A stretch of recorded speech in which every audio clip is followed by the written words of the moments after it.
Okay, so we're going to be responding to Douglas Murray debating Mehdi Hasan. So he's going to be giving a speech. Douglas is going to be giving a speech about how the Jewish people only have themselves to defend. At the end of the day, the Europeans couldn't defend them during the Holocaust.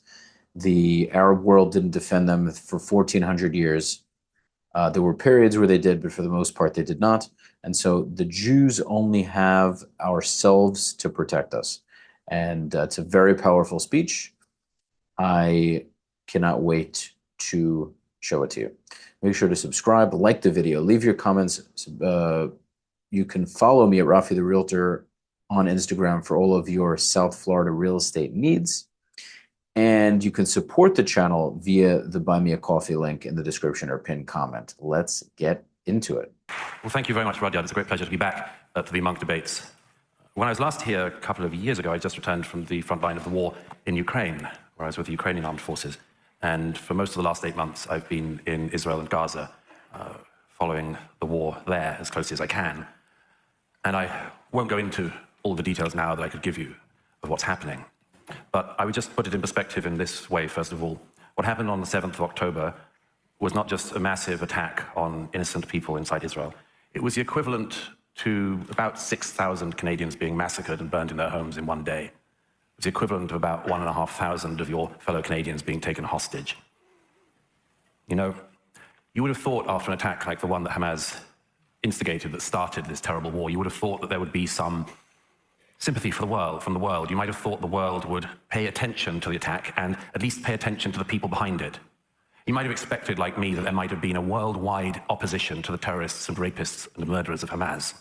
You might have thought there would be hatred around the world erupting at the government of Qatar and its mouthpiece, Al Jazeera, its funding of Hamas and its hosting of the leadership of Hamas in Qatar. You might have thought there'd have been an outpouring of rage at the Islamic Revolutionary government in Tehran, but no. There was an immediate outpouring of rage against the state that had been attacked. Bring back our girls, we had 10 years ago in the war in northern Nigeria, which I also covered. Bring back our girls. No international campaign saying bring back our Jewish children. Believe all women, we've been told for years. But turns out, not if the raped women are Jews. Israel is the only country in the world which, when it's attacked. Buy or sell your predictions live, all game long. Finding a therapist you actually connect with can feel like a lot to ask, but 82% of gets attacked more. You know, the interesting thing about anti-Semitism is, as my late friend Jonathan Sachs said, it's a shape-shifting virus. It moves across the centuries. When you could hate people for their religion, the Jews were hated for their religion. Then you couldn't hate people for that anymore, so people hated the Jews for their race. And then after the 20th century, people realized that wasn't such a great idea either. Now, the Jews are hated not for their religion or their race, but for having a state.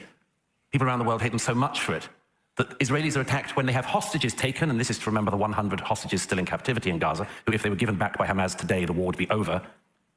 And they're also attacked when they rescue their hostages. You know, the interesting thing about anti-Semitism is the Jews can never win, because historically they've been hated for being rich and for being poor. They've been hated for integrating and for not integrating. They were hated for being stateless. Remember, rootless cosmopolitans, the far right used to say. And now they're hated for having a state. Today, the only really acceptable form of anti-Semitism, aside from the sewers of the far right, the only real tolerated form of anti-Semitism is anti-Zionism. And Zionism, as we just heard, is simply the right of the Jews to self-determination in their historic homeland. That's all. Anti-Semitism, as we've also just heard, is double standards against Jewish people or cruel and unfair treatment of people because they're Jews. This isn't very far away from home here. If this isn't anti-Semitism, can the audience here tell me why the following things have happened since October the 7th? Why in a Montreal suburb a synagogue should be firebombed, as happened in November? Why there should have been gunshots against the yeshiva?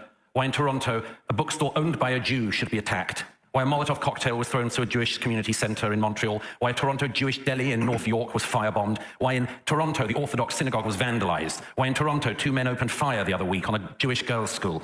If it isn't anti-Semitism, tell me why just a week ago pro-Hamas protesters tried to go through Jewish areas in this city shouting, not just Allahu Akbar, but, and I quote, sorry for the language, Zionist pigs, dirty Zionist rats.